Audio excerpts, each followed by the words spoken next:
Mheshimiwa Mkuu wa Mkoa na wadau wenzangu, mimi nitapitia tu kwa uchache kabisa mambo kadhaa. Jambo la kwanza, kama ambavyo amesema Sheikh wa mkoa, amesema mkuu wa mkoa, kuhusu jambo la amani na utulivu. Nchi yetu hii, neema ambayo Mwenyezi Mungu ametupatia ya amani na utulivu ni ya kuithamini sana. Leo Mheshimiwa Mkuu wa Mkoa, wenzetu jirani zetu hapo wanashindwa kufanya ibada kama hizi kwa wesa na kwa utulivu kwa sababu hakuna amani. Leo nchi yetu Tanzania ndio imekuwa kimbilio ya nchi zote za Afrika, sio tu Afrika Mashariki na Kati. Tuna maombi kibao serikalini, watu wanataka uraia wa hapa. Nanyi wenyewe ni mashahidi, mpaka wachezaji wa mpira wazuri wakubwa wanatamani wawe na uraia wa nchi yetu. Hii si bure, ni kwa sababu ya amani iliyopo ambayo Mwenyezi Mungu amejalia kutupatia kiongozi miongoni mwetu ambaye na yeye anathamini na kuimarisha suala la amani. Tumshukuru sana Mheshimiwa Rais kwa kuimarisha na kudumisha amani yetu ya nchi hii. Lakini ni mwezi ambao umejaa fadhila za kila namna. Sasa hili lilofanywa hapa leo limeendana na hiyo misingi ya Ramadhani ambayo Mwenyezi Mungu anatufundisha, anasema kwa wale ikifika hata wakati wa kufutari basi ufungue milango ili wanaopita wapate kusimama, wapate kufuturu na wewe. Na katika wale huwezi kujua, aweza patikana mtu ambaye amefunga, ambaye nuru yake ni kubwa, ikawa wewe umemfuturisha na wewe thawabu zake zote alizopata umechukua wewe.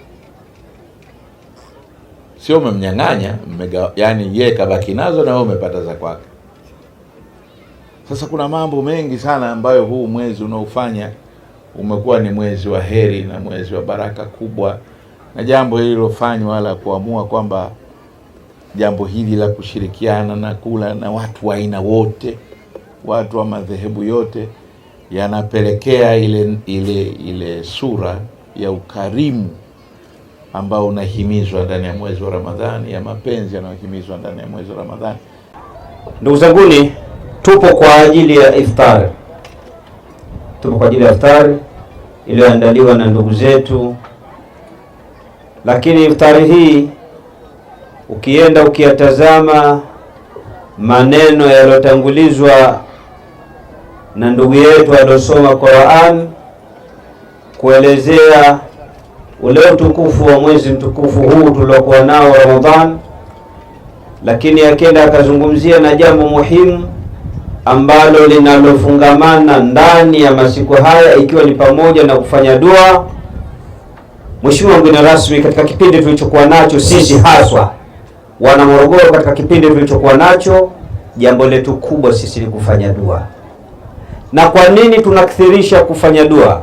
Tunakithirisha kufanya dua katika wakati tuliokuwa nao kuelekea katika uchaguzi mkuu wa 2025. Ndugu mgeni rasmi, lengo la iftari hii ni kujumuika pamoja na vijana wenzetu wa vyuo vikuu na vyuo vya kati na viongozi wetu wa ndani ya nchi katika kipindi hiki cha mwezi mtukufu wa Ramadhan, kama sehemu ya kujali na kuthamini ibada hii tukufu ya mfungo inayowahusu Waislamu duniani kote. Pamoja na hayo, ndugu mgeni rasmi, iftari hii ina lengo la kuwaombea dua viongozi wetu, Rais wa Jamhuri ya Muungano wa Tanzania Daktari Samia Suluhu Hassan pamoja na Rais wa Zanzibar Dr. Hussein Ali Mwinyi, na kuiambia jamii yale mema yote ambayo yamefanywa na viongozi wetu hawa kwa maslahi mapana ya Watanzania.